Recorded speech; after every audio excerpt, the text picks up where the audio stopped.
Cruella এমন একটি চরিত্র যাকে আমরা বেশিরভাগই গল্পের ভিলেন হিসেবে দেখি। তবে আজ আমরা এই বিষয়ে জানবো যে আসল ক্রুয়েলার গল্পটি কি ছিল। তো মুভির শুরুতেই ক্রুয়েলা আমাদের ছোটবেলা থেকেই তার গল্প বলে।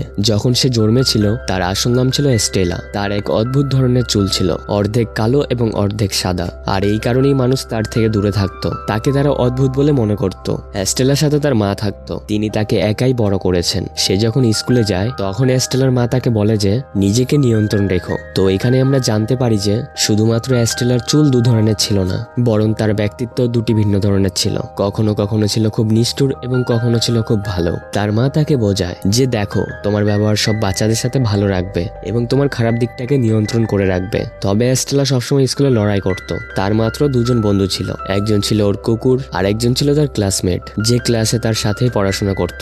এস্টেলা প্রতিদিন মারামারি ঝামেলা করেই থাকতো, এই কারণে তাকে স্কুল থেকে বের করে দেওয়া হয়। এস্টেলার মা এবার তাকে নিয়ে লন্ডনের দিকে বেরিয়ে পড়ে। এস্টেলার সবসময় একজন ফ্যাশন ডিজাইনার হওয়ার ইচ্ছে ছিল। এর জন্য সে তার মাকে বলে যে বড় শহরে যাওয়ার পর আমার স্বপ্ন শীঘ্রই পূরণ হতে পারে। আর এবার লন্ডন যাওয়ার জন্য এস্টেলার মা তার পুরনো বন্ধুর কাছে যায় যেন সে তাদের সাহায্য করতে পারে। তারা দুজন একটি খুব বড় প্রাসাদে যায় যার আশেপাশে সমুদ্র ছিল এবং এটি মাটি থেকে অনেক উপরে ছিল। এস্টেলার মা তাকে তার একটি মূল্যবান লকেট দেয় এবং তাকে কঠোরভাবে নিষেধ করে যে তুমি গাড়ি থেকে বের হবে না। কিন্তু এস্টেলা কারো কথাই শুনতো না। সে গাড়ি থেকে বেরিয়ে পড়ে আর দেখতে পায় সেই বড় প্রাসাদে ফ্যাশন শো চলছিল। এটা দেখে সে ভিতরে চলে যায়, কিন্তু সেখানে তার পিছনে তিনটি কুকুর পড়ে যায়, যেটা দেখে এস্টেলা তাড়াতাড়ি দৌড়ে বাইরে চলে আসে, কারণ তার মনে হচ্ছিল ওই কুকুরগুলো তাকে কামড়াবে। কিন্তু সে কুকুরগুলো তার মায়ের উপর আক্রমণ করে। সে এই সময় একটি মহিলার সাথে কথা বলছিল, আর যার কারণে এস্টেলার মা গর্তে পড়ে যায়।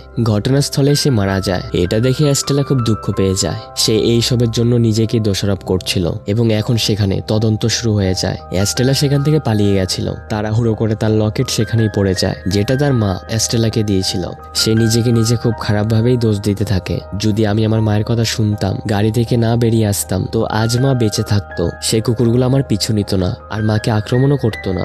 এটা ভেবে ভেবে এস্টেলা শুধু কেঁদেই যাচ্ছিল এবং তারপরে সে একটি আবর্জনার ট্রাকের উপর ঝাঁপ দেয়, যেখানে সে এবার লন্ডনে পৌঁছে গেছিল। এইখানে তার দুটি ছোট ছেলের সাথে দেখা হয়। তাদের দেখে এমন মনে হচ্ছিল যে এস্টেলার মতো তাদের কোনো থাকার জায়গা নেই। এর জন্য এবার এস্টেলা তাদের পিছু নেয় এবং সে তাদের থাকার জায়গায় পৌঁছে যায়। ওই দুজন ছেলে তাকে দেখতে পায় এবং যখন তারা জানতে পারে যে এস্টেলার কাছে থাকার জন্য কোনো জায়গা নেই, তখন তারা তাকে তাদের সাথেই নিয়ে নেয়। এস্টেলা প্রথমে তার চুলের কালার চেঞ্জ করে, কারণ তাকেও যেন অন্য সব মেয়েদের মতোই দেখায়। আর এরপর থেকে সে তার সবসময় চুল রং করে রাখতো। যার পর আমাদের 10 বছর পরের গল্প দেখানো হয়েছে, যেখানে এরা তিনজনই এখন বড় হয়ে গেছিল আর তারা চোর হয়ে গেছে।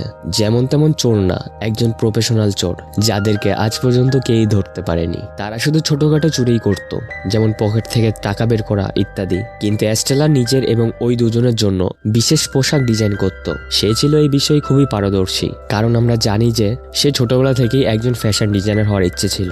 একদিন এস্টেলা এটা ভাবতে শুরু করে যে আমার মা আমাকে যেটা হতে দেখতে চেয়েছিল আমি একদমই সেরকম না। তার শুরু থেকেই লন্ডনের লিবার্টিতে কাজ করার ইচ্ছে ছিল, কারণ সেখানে বিখ্যাত ফ্যাশন ডিজাইনাররা কাজ করতেন। তার বন্ধুরা তার জন্মদিনে তাকে একটি বিশেষ সারপ্রাইজ দেয়। তার বন্ধুরা তাদের বুদ্ধিমত্তা দিয়ে এস্টেলাকে একটি লিবার্টিতে চাকরি পাইয়ে দেয়, কিন্তু সেখানে সে একজন ফ্যাশন ডিজাইনার নয়, বরং একজন কাজের মেয়ের চাকরি পেয়েছিল। সে বেচারা ওখানে বাথরুম পরিষ্কার করত, আর এখন সে বেচারা বাথরুম পরিষ্কার করতে করতে মেজে মুছতে মুছতে ক্লান্তই হয়ে পড়ে। সে যখনই তার বসকে দেখতো তখনই সে তার বস থেকে একটাই সুযোগ চাইতো, কিন্তু তার বস কখনো তার কথাই শুনতো না। একদিন এস্টেলা সেখানে সারা রাত থেকে পুরো বিল্ডিং পরিষ্কার করার কথা ছিল। সে এখন তার বসের ঘর থেকে একটি মদের বোতল তুলে নিয়ে সেটা খেতে শুরু করে। সে এতটাই বেশি নেশাগ্রস্ত হয়ে গেছিল যে সে কিছুই বুঝতে পারছিল না যে আমি কি করছি। আর নেশার অবস্থায় সে একটি কাচের জানলার কাছে গিয়ে কিছু একটা লিখে দেয়, আর সেখানে সে ওই পুতুলটাকে নিজের ইচ্ছা অনুযায়ী সাজিয়ে দেয়। এরপর যখনই সকাল হয় সেখানে লোকের ভিড় জমে যায়, কারণ রাতের বেলা এসব করতে গিয়ে এস্টেলা সেখানেই ঘুমিয়ে পড়েছিল। আর যখন তার বস আসে তখন সে এস্টেলাকে এই কাজের কারণে খুব রাগ দেখায়। সে তার উপরে অনেক রেগেছিল এবং সে তাকে চাকরি থেকে বের করতেই যাচ্ছিল। ঠিক তখনই সেখানে লন্ডনের সেরা ফ্যাশন ডিজাইনারের এন্ট্রি হয়ে যায়, যার নাম ছিল ব্যারোনেস। সে এস্টেলা সাজানো পুতুল দেখে খুব খুশি হয়েছিল, আর এবার সে এস্টেলাকে তার কাছে জব করতে রেখে দেয়। সে বলে যে এত বছর আমি কখনো এত সুন্দর ডিসপ্লে উইন্ডো এবং পুতুল সাজানো দেখিনি। এই কাজের অভিজ্ঞতা হয়তো এস্টেলার কাছে ছোটবেলা থেকেই ছিল। পরের দিন এস্টেলা বিকেল 5টার সময় সময় ব্যারোনেসের অফিসে পৌঁছে যায়। তারও এস্টেলার কাজ খুব পছন্দ হয়। কিছুদিনের মধ্যেই এস্টেলা ব্যারোনেসের বিশেষ কর্মী হয়ে ওঠে। একদিন সে দেখতে পায় যে ব্যারোনেস তার গয়নাগুলো একটি বিশেষ গোপন বাক্সের মধ্যে রাখে। এখানে সবকিছু ভালোই চলছিল। এস্টেলাও তার চাকরি পেয়ে খুব খুশিই ছিল। তার শুরু থেকেই একজন ফ্যাশন ডিজাইনার হওয়ার ইচ্ছে ছিল, যেটা তার পূরণ হয়েছে। কিন্তু একদিন সে লক্ষ্য করে যে লকেটটি ব্যারোনেস পরেছিল সেটা তো আমার মা আমাকে দিয়েছিল, যে রাতে তার মৃত্যু হয়ে গেছিল। যখন এস্টেলা সেখান থেকে পালিয়ে যায়, এই লকেটটা সেই জায়গায় পড়ে গেছিল। এস্টেলা যখন এই লকেটের সম্পর্কে ব্যারোনেসকে জিজ্ঞেস করে, তখন সে উত্তর দেয় যে হ্যাঁ, এটা আমারই লকেট, কিন্তু কয়েক বছর আগে এটা একটি মহিলা চুরি করেছিল। অর্থাৎ ব্যারোনেস এস্টেলার মাকে চোর বলছিল। এসব শুনে সে খুব রেগে যায়, আর এখন সে তার লকেট ফেরত পাওয়ার কথা ভাবে। এস্টেলা এবার তার বন্ধুদের কাছে যায় এবং তাদেরকে সবকিছু বলে। তারা একটি প্ল্যান করে যে ব্যারোনেস যখন পার্টিতে ব্যস্ত থাকবে, তো সেদিন আমরা সে লকেট চুরি করে নেব। এস্টেলার একজন বন্ধু তো সিসিটিভি ক্যামেরা অব্দি পৌঁছে যায়, আর ওইদিকে অন্যজন লকারের কাছে পৌঁছে যায়। আর এস্টেলা নিজেই পার্টিতে এসেছিল, যেখানে সবাই কালো এবং সাদা পোশাক পরেছিল, কিন্তু এস্টেলা সবার থেকে আলাদা দেখাচ্ছিল। সে তার আসল রূপে এসেছিল। সে একটি লাল রঙের গ্রাউন্ড পরেছিল, তাকে খুব সুন্দর লাগছিল। এরকম হওয়ার উদ্দেশ্য এটা ছিল যেন সবার মনোযোগ তার দিকেই থাকে। সে তার মুখে মাস্ক পরেছিল যেন ব্যারোনেস তাকে চিনতে না পারে। কিন্তু এস্টেলা অবাক হয়ে যায় যখন সে দেখতে পায় যে ব্যারোনেস সে লকেটটা তার গলায় পড়েছিল, যার মানে লকেটটা এখানে ছিল। এইখানে ব্যারোনেস সত্যি এস্টেলাকে চিনতে পারেনি, কারণ সে তার সামনে কুরহেলা সেজে এসেছিল, একজন অত্যাচারী যাকে তার মা সবসময় এড়িয়ে চলতে বলেছিল। পার্টিতে ব্যারোনেসের এস্টেলা প্রতি হিংসা হচ্ছিল, কারণ সবার মনোযোগ তার দিকেই ছিল।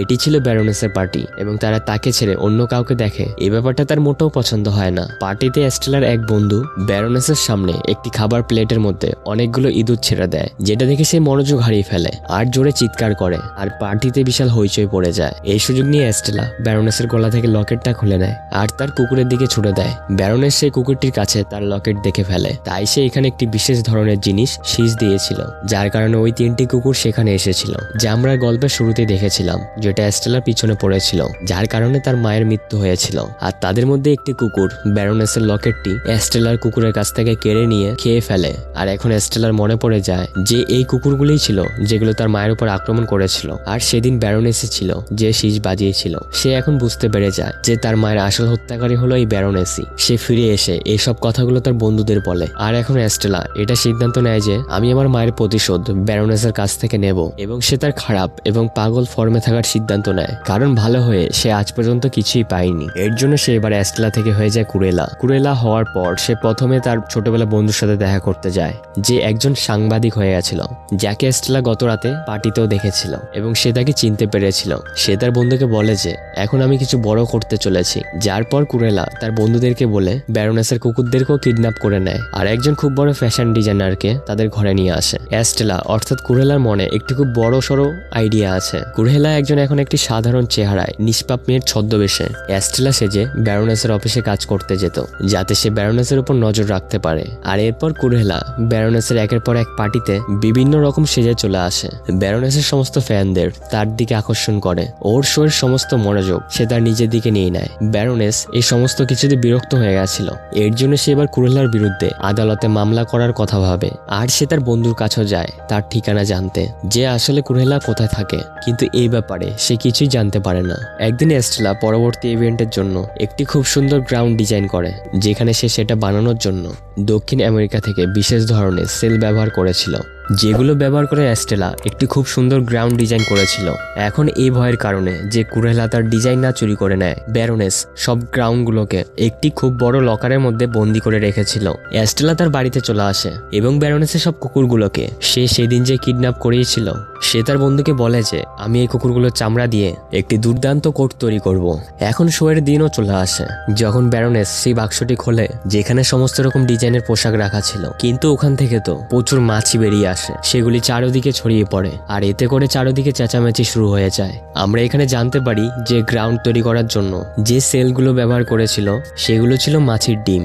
এখন এই মাছি উড়ে যাওয়ার কারণে সবাই ব্যারোনেসের শো ছেড়ে বেরিয়ে আসে। অন্যদিকে এস্টেলা তার কুরেলা ফর্মে শো করছিল। এখানে ব্যারোনেস বুঝতে পারে যে এস্টেলা আসলে কুরেলা, এবং এখন সে এটাও জানে যে সে আমার কুকুরগুলোকে মেরে ফেলেছে এবং তাদের চামড়াগুলো দিয়ে একটি কোট তৈরি করেছে। এখন যখন অ্যাস্টেলা তার শো শেষ করে বাড়িতে ফিরে আসে, সে দেখতে পায় তার বন্ধুদের ব্যারোনেস তার লোকেদের দিয়ে বন্দি করে রেখেছে। সে তার লোকেদের দিয়ে অ্যাস্টেলাকেও বন্দি করে ফেলে এবং তাদের ঘরে আগুন লাগিয়ে দিয়ে তার কুকুরগুলোকে নিয়ে চলে যায়। এখানে আমরা জানতে পারি যে অ্যাস্টেলা ব্যারোনেসের কুকুরগুলোকে হত্যা করেনি। এখন এমন মনে হচ্ছিল যে অ্যাস্টেলা মারা গেছে, কিন্তু পরের দিন সকালে অ্যাস্টেলা যখন চোখ খোলে তখন সে নিজেকে ব্যারোনেসের বাড়িতে দেখতে পায়, যেখানে ব্যারোনেসের একজন বিশেষ কর্মী তার জন্য চা নিয়ে আসে। সে তাকে এখানে একটি সত্যি কথা জানায় এবং তার সাথে তার লকেটটি তাকে ফিরিয়ে দেয় আর বলে যে ব্যারোনেস হলো তোমার আসল মা। সে হলো আসলে একজন সাইকো এবং পাগল মহিলা। যখন তোমার জন্ম হয়েছিল তখন ব্যারোনেস আমাকে তোমায় হত্যা করার নির্দেশ দিয়েছিল, কিন্তু আমি তোমাকে না মেরে একজন কাজের মেয়ের কাছে দিয়েছি। আর তোমার বাবা মারা যাওয়ার আগে তার সমস্ত সম্পত্তি তোমার নামে করে দিয়ে গেছে। এসব কথা শুনে অ্যাস্টেলার খুব খারাপ লাগে। এরপর সে সবার প্রথমে তার আসল পরিবারকে জেল থেকে বাইরে বের করে নিয়ে আসে, অর্থাৎ তার বন্ধুদেরকে, যাদের সাথে অ্যাস্টেলা ছোটবেলা থেকেই ছিল, যাদেরকে ব্যারোনেস অ্যাস্টেলার মিথ্যে হত্যাকারী হিসেবে গ্রেপ্তার করিয়েছিল। এরপর সে তার বন্ধুদের সাথে একটি পরিকল্পনা করে। ব্যারোনেসের একটি পার্টি হওয়ার কথা ছিল, সেখানে অ্যাস্টেলা তার সমস্ত অতিথিদের তার হাতে সেলাই করা ড্রেসগুলো পাঠায়, যেগুলো দেখতে সবগুলো একই রকম ছিল। অন্যদিকে এসব ব্যারোনেসও জানতে পেরে গেছিল যে অ্যাস্টেলা এখনো বেঁচে আছে, তখন সেও এর জন্য প্রস্তুত ছিল। ব্যারোনেসের পার্টি সেই প্রাসাদেই ছিল যেখানে অ্যাস্টেলার মা অর্থাৎ ব্যারোনেস তার দাসীকে হত্যা করেছিল, অর্থাৎ যে ছিল অ্যাস্টেলার সৎমা, কারণ সেই সময় সে ব্যারোনেসের কাছ থেকে টাকা নিতে এসেছিল যাতে সে তার মেয়ের ভালো করে যত্ন নিতে পারে, কিন্তু ব্যারোনেস তাকে হত্যা করেছিল। এরপর সবাই এই পার্টিতে একই পোশাক পরে এসেছিল, যেটা অ্যাস্টেলা তাদের সবার ঘরেই পাঠিয়েছিল, কারণ তারা সবাই এটাই মনে করে যে তাদের সবাইকে ড্রেসগুলো ব্যারোনেসই পাঠিয়েছে। এখানে সবাই অ্যাস্টেলার মতো একই ড্রেস পরেছিল, তাই এখন ব্যারোনেসের পক্ষে অ্যাস্টেলাকে খুঁজে বের করা খুব কঠিন ছিল। আর এখন এখানে ব্যারোনেসের কুকুরগুলো বাইরের দিকে দৌড়াতে শুরু করে। বাইরে অ্যাস্টেলা দাঁড়িয়েছিল আর তার কাছে সেই বাঁশিটা ছিল, যেটা প্রথমে ব্যারোনেসের কাছে থাকতো, যার আওয়াজ শুনে কুকুরগুলো বাইরে চলে আসে। এইখানে অ্যাস্টেলা তার পুরো ঘটনাটি ব্যারোনেসকে বলে। প্রথমে তো ব্যারোনেস খুব দুঃখিত হয়ে যায় আর অ্যাস্টেলাকে জড়িয়ে ধরে, কিন্তু হঠাৎ করে সে অ্যাস্টেলাকে নিচে ফেলে দেয়। কিন্তু এটা করার সময় তার সমস্ত অতিথিরা তাকে দেখে ফেলেছিল, যাদের অ্যাস্টেলা অর্থাৎ কুরেলার বন্ধুরা বাইরে বের করে নিয়ে এসেছিল। খুব তাড়াতাড়ি ব্যারোনেসকে তার মেয়েকে হত্যা করার কারণে তাকে পুলিশ ধরে নিয়ে যায়। এখানে অ্যাস্টেলার জীবন এখনো শেষ হয়নি, কারণ সে যে ড্রেস পরেছিল তার সাথে একটি প্যারাসুটও ডিজাইন করা ছিল, যেটা সে নিচে পড়ার আগেই খুলে দেয় আর তার জীবন বেঁচে যায়। তাই এখন অ্যাস্টেলা তার সারা জীবন কুরেলা হিসেবে কাটাতে চায়। সে তার মাকেও ন্যায় বিচার পাইয়ে দিয়েছিল, যার পর থেকে তার জীবন খুব খুশিতে ভরে যায়। আর এইভাবে সে তার জীবন হাসি খুশি ভাবে উপভোগ করতে থাকে। তার খুশির পাশাপাশি এই মুভির গল্পটাও এখানে শেষ হয়ে যায়। আশা করছি তোমাদের এই গল্পটা খুব ভালো লেগেছে।